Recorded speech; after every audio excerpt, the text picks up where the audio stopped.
Thank you very much. Thank you to the provost for that introduction. Good morning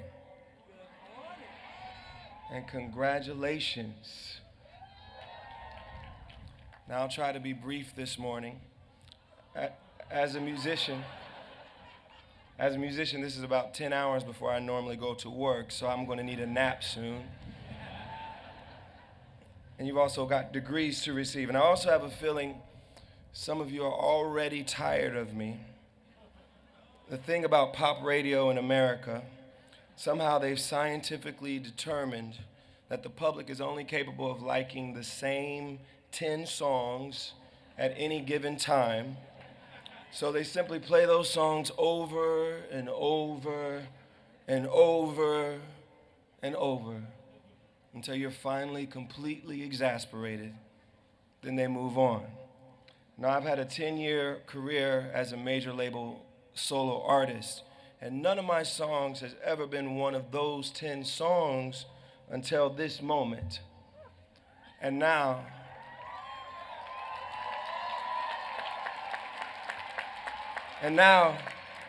all of you are so over me. You're tired of hearing that I went to Penn. Why'd they bring him back again? That was my humble brag way of saying I have the biggest song in the country right now.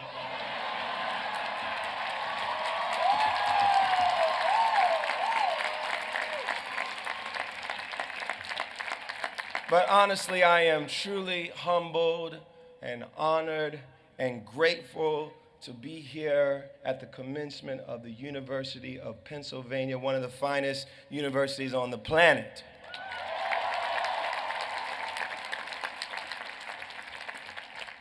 I first visited this campus as a high school senior named John Stevens in 1995, 19 years ago. And I would have never thought at that moment that I would be standing here as John Legend speaking to you today. The reason I'm here, the reason I've had such a wonderful journey so far, is that I found love. Yes, love. We were all made to love, and I found that we live our best lives. We are at our most successful, not simply because we're smarter, or because we hustle harder, not because we become millionaires more quickly. The key to success, the key to happiness, is opening your mind and your heart to love, spending your time doing things you love and with people you love. My life could have gone differently, though. At first, I had a pretty good childhood. I grew up in a small, blue-collar city called Springfield, Ohio. I was surrounded by family, including 2 loving parents who cared so much about our education that they homeschooled us for several years during grade school. And they took the time to teach us more than just academics. They taught us about character, about what it meant to live a good life. My father often talked to us about his definition of success. He told us that it wasn't measured in money and material things, but it was measured in love and joy and the lives you're able to touch, the lives you're able to help. And my parents walked the walk. They gave of themselves to our church. They took in foster kids and helped the homeless, even though we didn't have much money ourselves.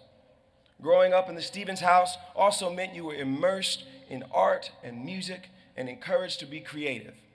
We had a piano and a drum kit in the house. I begged to take piano lessons when I was 4.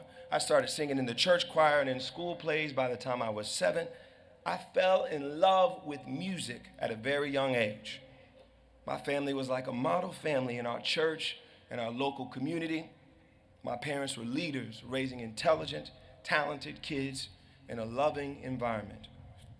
We even had a little singing group called the Stevens Five.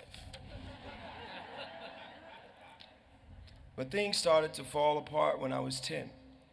My maternal grandmother passed away that year when she was only 58 years old, and her death devastated my family. She was our church organist, and on Sundays after church, I would go to her house just to hang out with her. She would make chicken and collard greens and cornbread. And she would teach me how to play gospel piano. She was one of my favorite people on the planet. She and my mother were also very close. And her death sent my mother into a deep depression that eventually tore my family apart. My mother disappeared into over a decade of drugs and despair after my parents got divorced, and I was confused and disoriented. After the initial shock of my family breaking apart, my outward response wasn't very emotional. I coped by being stoic and seemingly unaffected. I thought if I didn't expose myself to any more pain and vulnerability, I could never get hurt. If I didn't fall in love, no one could ever betray me like that again.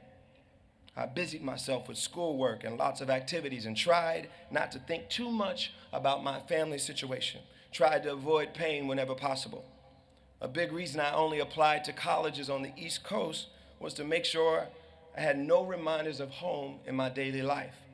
The only thing I allowed myself to really love without reservation was music. I put all of my passion into it.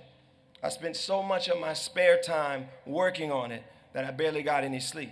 At night, I was doing community choir, show choir, and musicals in high school, a cappella and church choir here in college. I wrote my own songs, played in talent shows. I put a lot of energy into becoming a better artist, a better writer, and a better performer. And in some ways, it made me a better student and a better leader, because when you actually care about something, you want to lead. Apathy's not so cool anymore. When I graduated from Penn, I had many of the traditional opportunities in front of you now. And I took a job at the Boston Consulting Group, as he said. But I couldn't shake my passion for music. I followed that path that the Penn graduate was supposed to take, but I didn't fall in love. I immediately started thinking about how I could leave BCG and become a full-time musician. I spent hours during the day preparing PowerPoint presentations and financial models. And I spent almost as many hours at night writing songs and performing at small gigs around New York and Philadelphia. I always believed that my big break would come sooner rather than later. In fact, for 6 years, from 1998, while I was still at Penn, to early 2004, I spent each of those 6 years always thinking that I would get that big record deal within the next few months. I always thought my moment was just around the corner, but I was rejected by all the major labels. Some of them rejected me multiple times. I played for all the giants of the business, Clive Davis, L.A. Reid, Jimmy Iovine, you name it, I played for them, and all of them turned me down. But I did find a young producer from Chicago named Kanye West who believed in me. Kanye happened to be the cousin of my good friend Devon Harris, a classmate and roommate of mine here at Penn. Devon introduced me to Kanye in 2001, and we've been working together ever since. Our collaboration has been a huge part of my career, and it had a lot to do with me finally getting a major recording contract in 2004. Now, Kanye and I have very different personalities, as you might have guessed. But what unites us is our true love for music and art. We love to create. And at no point in our creative process do we stress about what's going to sell or what's already popular. We think about making something beautiful, something special, something we can be proud of. We truly do this because we love it. We put all of ourselves into it. And it turns out that love requires that level of commitment from you. Half doing it is not doing it right. You have to go all in. And yes, your personal relationships require that too. I know what it's like to be all ego in your 20s. I know what it's like to be selfish and just focus on your immediate wants and desires. I know what it's like to protect your heart from pain and disappointment. I know what it means to be all about the rat race and winning. But years from now, when you look back at your time here on earth, your life and your happiness will be way more defined by the quality of your relationships, not the quantity. You'll get much more joy out of depth, not breadth. It's about finding and keeping the best relationships possible with the people around you. It's about immersing yourself in your friendships and your family. It's about being there for people you care about and knowing that they'll be there for you. I know it's not easy to go all in on love. I'm 35 and I'm married and I'm still learning how to do this completely. But I found someone who makes me want to try, someone who makes me want to take that risk, and it's made all the difference. Now, I've already talked about the power of love in your work and in your personal lives, but I also want to talk about how love changes the world. There are 7 billion other people out there, 7 billion strangers. I want you to consider what it means to love them too. What does it mean to love people we don't know? To see the value in every single person's life. Think about that. It's a pretty radical notion. It means your daughter or son, your neighbor's daughter or son, and the daughters and sons of people who live thousands of miles away all deserve the right to life, liberty, and the pursuit of happiness. It means we let go of fear and we see each other's humanity. It means we don't see Trayvon Martin as a walking stereotype, a weaponized human. We see him as a boy who deserves a chance to grow into a man, even if he makes boyish mistakes along the way. It means that American lives don't count more than Iraqi lives. It means we see a young Palestinian kid not as a future security threat or demographic challenge, but as a future father, mother, and lover. It means that the nearly 300 kidnapped girls in Nigeria aren't just their problem, they're our girls too.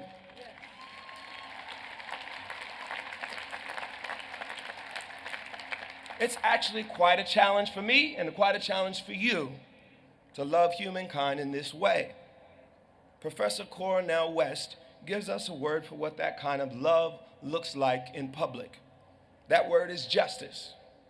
If you're committed to loving in public, it requires that you believe in justice, that you open your eyes to injustice, that you see the world through the eyes of another. This is not a passive activity. You have to read. You have to travel to other neighborhoods, other parts of the world. You may have to get your hands dirty. You have to allow people to love you, and you have to love them back. My team and I met a young girl named Rose from a small, impoverished village in Ghana. Now, when you're working with development organizations and visiting the communities they work in, you're not really supposed to single out one child to fall in love with. You're supposed to stick to the program and focus on the interventions that lift the community as a whole. But we couldn't help it. We fell in love with Rose. Something about the spark in her eyes and her indomitable spirit made us want to go the extra mile to help her. So we decided to use our funds to sponsor her tuition to secondary school. We stayed in touch with her over the past 7 years. And we're so proud to see what she's done individually. But we're also happy that she inspired us to formalize and expand our scholarship program to many girls in communities like hers throughout Africa. Communities where the parents often invest in the boys' secondary education, but do not do the same for the girls. In my travels around the world, I've looked in the eyes of many young girls and boys from Africa to Southeast Asia to South Central to Harlem, kids who have had big dreams and needed someone to believe in them and invest in their future, in their education. What would our schools look like if we were committed to love in public? If we cared about every kid in our school system, we would make sure they didn't go to school hungry. We would make sure they had proper health care and counseling. We would make sure they had excellent teachers in every classroom. We would make sure we weren't unfairly suspending them and criminalizing them for minor behavioral problems. And we'd make sure all of them had the resources they need. Every religion has this idea of philanthropy, love for mankind at its core. But you shouldn't do this just to make sure you get into the pearly gates. Look at the work of Marty Seligman here at Penn, who has literally written the book on happiness. Look at the work of Adam Grant, whom I hear is the most highly rated professor here at Penn. He has the data to show that giving works. There's an increasing body of research and knowledge that tells us that living a life of love and compassion is the true path to success and contentment. So what's going to stop you? What's going to stand in your way? What's going to keep you from achieving your success? What will prevent you from going all in on love? We're taught when we're young that the opposite of love is hate. But it's not. Hate is a byproduct. Hate is a result. Being a hater isn't cool. Nobody wants that. But hate comes from one thing: fear. And fear is the opposite of love. It's not a coincidence that when we talk about bigotry, we often talk in terms of fear. Homophobia, xenophobia. Fear is what blinds us. Fear is corrosive. Fear makes us hold back. It whispers to us, tells us that we'll fail. It tells us that our differences are too much to overcome. Fear locks us in place. It starts fights. It causes wars. And fear keeps us from loving. Even though we're made to love, we're often afraid to love. We're afraid of being hurt deeply, afraid of feeling the pain I went through when my parents were divorced. But you're never going to really love something or someone unless you put those fears aside. Don't hold back. Being in love means being ready to give freely and openly, and being ready to risk something, risking pain and disappointment, conquering your fears and becoming anew. Alice Walker once said, "The more I wonder, the more I love." Love calls you to open your eyes, to seek, to search, to wonder. Love is all-consuming. It infiltrates your body. It allows you to experience bliss, joy, and true friendship. You'll be more disappointed when something goes wrong. You might fall harder. But the only way you'll reach any height in life and in love is by taking that chance that you might fall. You have to give your all. Yes, I've been not so subtly working in my song lyrics in my speech today. And some might think it's all a bit too much. Here I am, this R&B singer with an album called Love in the Future, who's recently married and wrote the biggest love song of the year. And what did I choose to talk about? Love. It's so corny, isn't it? It's much cooler to be detached and apathetic, right? We all like a little snark and cynicism and irony, especially from our favorite artists and comedians and writers. I get it. But that cool detachment only gets you so far. Passion gets you a lot further. It makes you a better entrepreneur, a better leader, a better philanthropist, a better friend, a better lover. I want you to live the best life you can. You can be world changers. When you leave here today, you're going to look for a lot of things: security, money, friendships, sex, all kinds of things.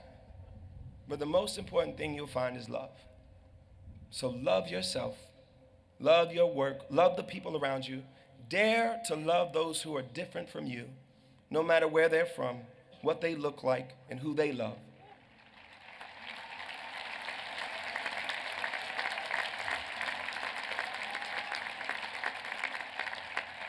Pursue this life of love with focus and passion, ambition and courage. Give it your all, and that will be your path to true success. Congratulations to the class of 2014, and thank you so much. Thank you. Thank you very much.